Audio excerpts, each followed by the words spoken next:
में लोग बैंकों से ज्यादा लोन लेते हैं और पैसा कम जमा करवाते हैं, जबकि हिमाचल प्रदेश में इससे उल्टा है। यहाँ के लोग बैंकों में पैसा ज्यादा जमा करवाते हैं जबकि लोन कम लेते हैं। उदाहरण के रूप में पहाड़ी क्षेत्र में देश के 60% लोन के मुकाबले में 42% ही लोन लिया जाता है, यानी कि हिमाचल में क्रेडिट डिपॉजिट रेशो कम है, जिससे सरकारी योजनाओं का लाभ प्रदेश की जनता नहीं उठा पा रही है।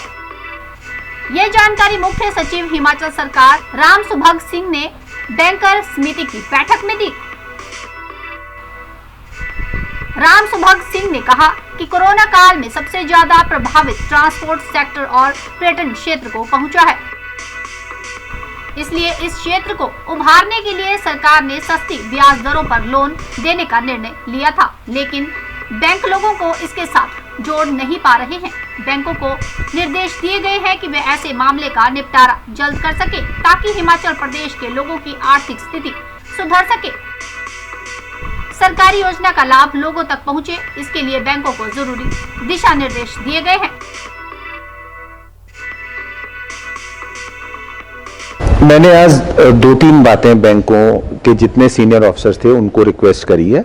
भारत सरकार से भी एक अधिकारी आज डिपार्टमेंट ऑफ बैंकिंग से आए हुए थे और मुझे खुशी की बात है कि हमारा जो कन्वीनर बैंक है यूको, उसके चेयरमैन एंड मैनेजिंग डायरेक्टर खुद कलकत्ता से यहाँ आए हुए थे।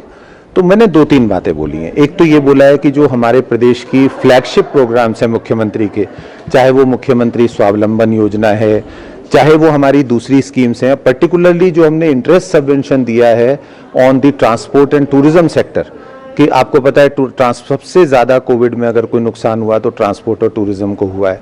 तो वहाँ पर सरकार एक स्कीम लाई जिसमें उनको हमने वर्किंग कैपिटल के लिए सस्ते दामों पर और मॉरिटोरियम के साथ लोन की बात कही थी। वो स्कीम पिकअप नहीं हो पा रही। उसमें बैंकों को मैंने कहा है कि उन स्कीम्स को ध्यान से देखें ताकि ये 2 सेक्टर अपने पांव पे दोबारा से खड़े हो सकें। इसके अलावा कुछ स्कीम्स ऐसी हैं भारत सरकार की, प्रधानमंत्री जी की, जैसे स्ट्रीट वेंडर्स की मदद करने के लिए स्वनिधि योजना है, वो नहीं पिकअप हो रही। तो आज मैंने यही आग्रह किया जो सीनियर ऑफिसर्स थे कि वो हर महीने एक वीडियो कॉन्फ्रेंस जरूर किया करें अपने ब्रांच मैनेजर्स के साथ, और उसमें पहला एजेंडा आइटम ये रखें कि जो ये फ्लैगशिप प्रोग्राम्स हैं राज्य सरकार के और केंद्र सरकार के, उन फ्लैगशिप प्रोग्राम्स में ब्रांच मैनेजर की लेवल पर अगर किसी तरह की उदासीनता है तो उसे दूर करवाएं। दूसरी जो महत्वपूर्ण बात है वो ये है कि हमारे प्रदेश में जो CD रेशियो है, जो हमारे लोग पैसा जमा करते हैं और जो उनको लोन दिया जाता है, वो भारतवर्ष के जो नॉर्म्स हैं, नॉर्म्स या जो भारतवर्ष की प्रतिशतता है पूरे देश की, उससे भी कम है। मतलब अगर देश में CD रेशियो 60% है तो हमारा 40, 42, 43 ऐसे चलता रहता है। इसका मतलब हमारे लोग पैसा ज़्यादा जमा करवाते हैं बैंकों में और लोन उन्हें कम मिलता है। अब ये क्यों ऐसा हो रहा है? क्योंकि अगर लोन होगा, इकोनॉमी में लोन जाएगा तो उसका प्रोडक्टिव यूज़ होगा, लोगों का जीवन स्तर भी सुधरेगा, इकोनॉमी भी बढ़ेगी। तो CD रेशियो का घटना भी एक विषय था आज के लिए। अब कहा है इनको सारे बैंकर्स को, और मुझे लगता है कि हमें मिलकर हम इस चीज़ को और अच्छा कर लेंगे। नहीं, उसमें तो आपको पता है, वो तो सरकार की योजनाओं को आप देख लो। जैसे फॉर एग्जांपल मैं उदाहरण के लिए एक बात कहता हूँ और फिर मैं आपसे माफ़ी मांगूंगा, मुझे जाना है कहीं।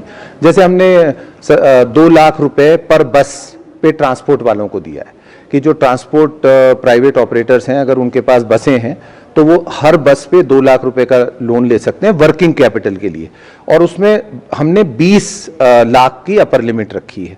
तो इसी तरह से टूरिज्म में भी है, तो उसको आप ध्यान से देख लीजिएगा। पर मैं चाहूंगा कि ये योजनाएं बढ़ें आगे। न्यूज़ के लिए शिमला से कपिल ठाकुर की रिपोर्ट।